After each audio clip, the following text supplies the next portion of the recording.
Creating and exporting spike groups in Persist.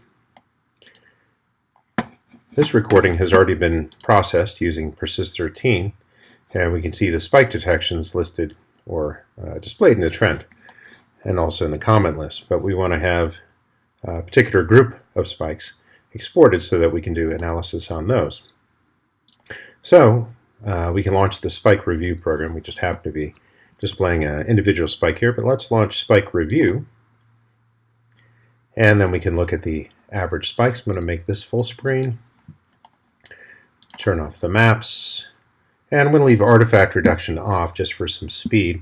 I'm also in preferences. I'm going to go ahead and select average all spikes because I'm going to see them all in the groups and look at the full average. And that's from the preferences pane. So it's now it's going to average all of them. I'm going to pick a different montage. You can use any montage that you like, of course, because this is just the process of selecting groups. Now this first group has a phase reversal slow wave that makes sense. There's 1,365 in that group because I've decided not to select the subset under the preferences. And again, that's under preferences, and I've told it to average all the spikes. Now the ones that I want to keep, the exemplars, I've just gone ahead and I've clicked on them already. I've selected these, so I'm going to page forward through this. And any of the spikes I want to include in the average, I'm going to go ahead and pick. And if I want to look at closer at any particular event, I can double click on it, zoom in, and decide if I want to include it. So I've selected some of them here. Skip over some of the sharply contoured theta. And again, you can select as many of these as you want. But we're gonna finish there. Now I'm going to go back to the overview, and I'm going to pick another group. There are other ones we can pick, but I'm going to go ahead and go to this P3 average here. Now again, the artifact reduction can be engaged. It does take a little bit of time to calculate artifact reduction on thousands of events, so that takes a little bit of time. And you can certainly select that whenever you want to, and we'll see the effect of it here in a moment. But for this process, I'm going to pick spikes that are not part of a string of artifact and for my averaging. And so that's not really necessary for this particular exercise. So once it completes, we'll see the final result.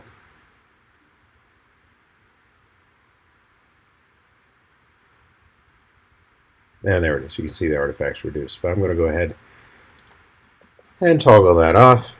And you can see that it loads it much quicker. So I'm going to go into this P3 group. And again, I've picked out some spikes here. And you can decide what you want to have in your average. And I've gone ahead and picked some here. You can go back through the overview and page through them. I'm just going to go to final report. So I have two groups. Here at the end, there's 21 in this group and 11 in that group. Now to export these groups, I'm going to go to Tools and Export Groups to EEG page. And what it's doing is writing those as vplot comments to the persist comment list. I'm done with that, so I'm going to go ahead and close this. And if I sort these by comment, and again, you just click that a couple of times to put to alphabetize them, and you can see these vplot groups here on the right. And there's group 1 and group 2. But let's go ahead and open Insight 2 because we want to do something with these. So I'm going to go to Tools and Insight 2. Now you can archive these either from the Persist 13 interface or the Insight 2 interface. This has a larger feature set. I'm going to just move a couple of toolbars around, gives a little bit more screen real estate. Now if we wanted to archive these, we could go to Tools and we could go to Archive.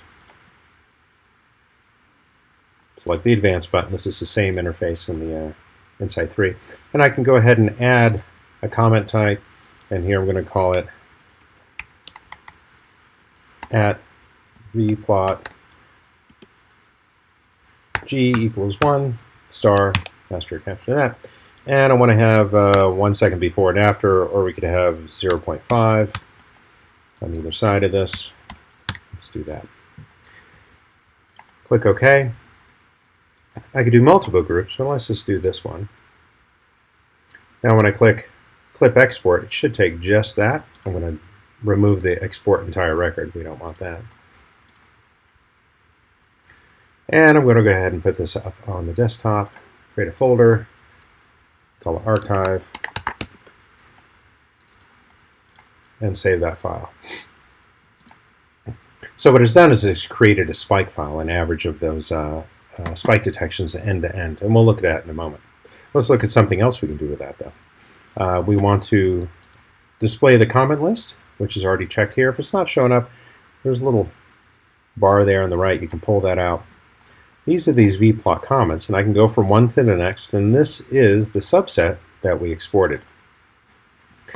Now let's look at some of what we can do with the tools. So I'm going to go ahead and select Prism Voltage Plot. And here, it just is highlighting the first event. This is a little blocky. There's some properties that you can do with this. Let's go ahead and make our topograph look a little nicer.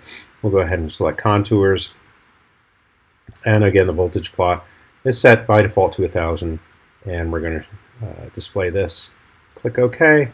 You see it smoothed it out a bit. We can pick any montage we like. Let's go ahead and pick a Laplacian if that pleases us. So any montage you like, or you can pick an average 12. This might be even nicer to use an average reference.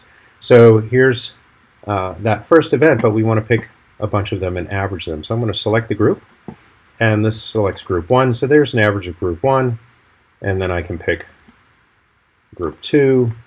There's group 2. So what else can we do with these? Well, we can export this average.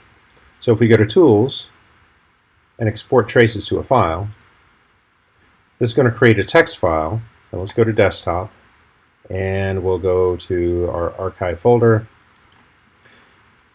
and click Save. So now what that's done, I'll minimize these, is in our archive folder, this text file is the average.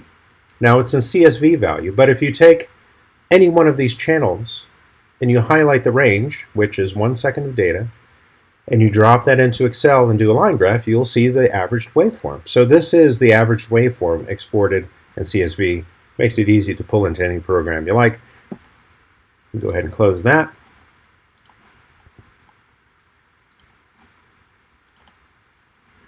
But again, if you average that in a program, this is the average waveform that you're going to see.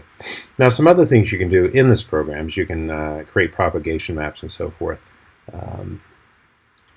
These are all dependent upon whether or not you want to look at that. This is the rows and columns, so we can, let's say we do 3 rows, 3 columns. Now this is a propagation map of the spike. We go back to properties. We'll set that back to 0, or 1 rather. The other thing we do is we can do even, odd, and standard deviation. This is really just taken, even, odd just takes all the even numbered and all the odd numbered and shows them as separate traces along with the grand average. And this helps you do a visual determination of, how similar are the spikes in your average. So that's what we can do with voltage plot. Lastly, let's close this. And that spike file that we created, we'll go ahead and open that. So we'll close all of these, and those voltage plot events are saved with the recording. You don't have to save them separately. But let's look at that archive file. So the text file has the average waveform, whichever one we wanted. Now this one is the back-to-back spike detections with 1/2 second on either side. So you have both. You have the average waveform, but you also have the individual detections back-to-back in this file. Any questions? Please email or call. Be happy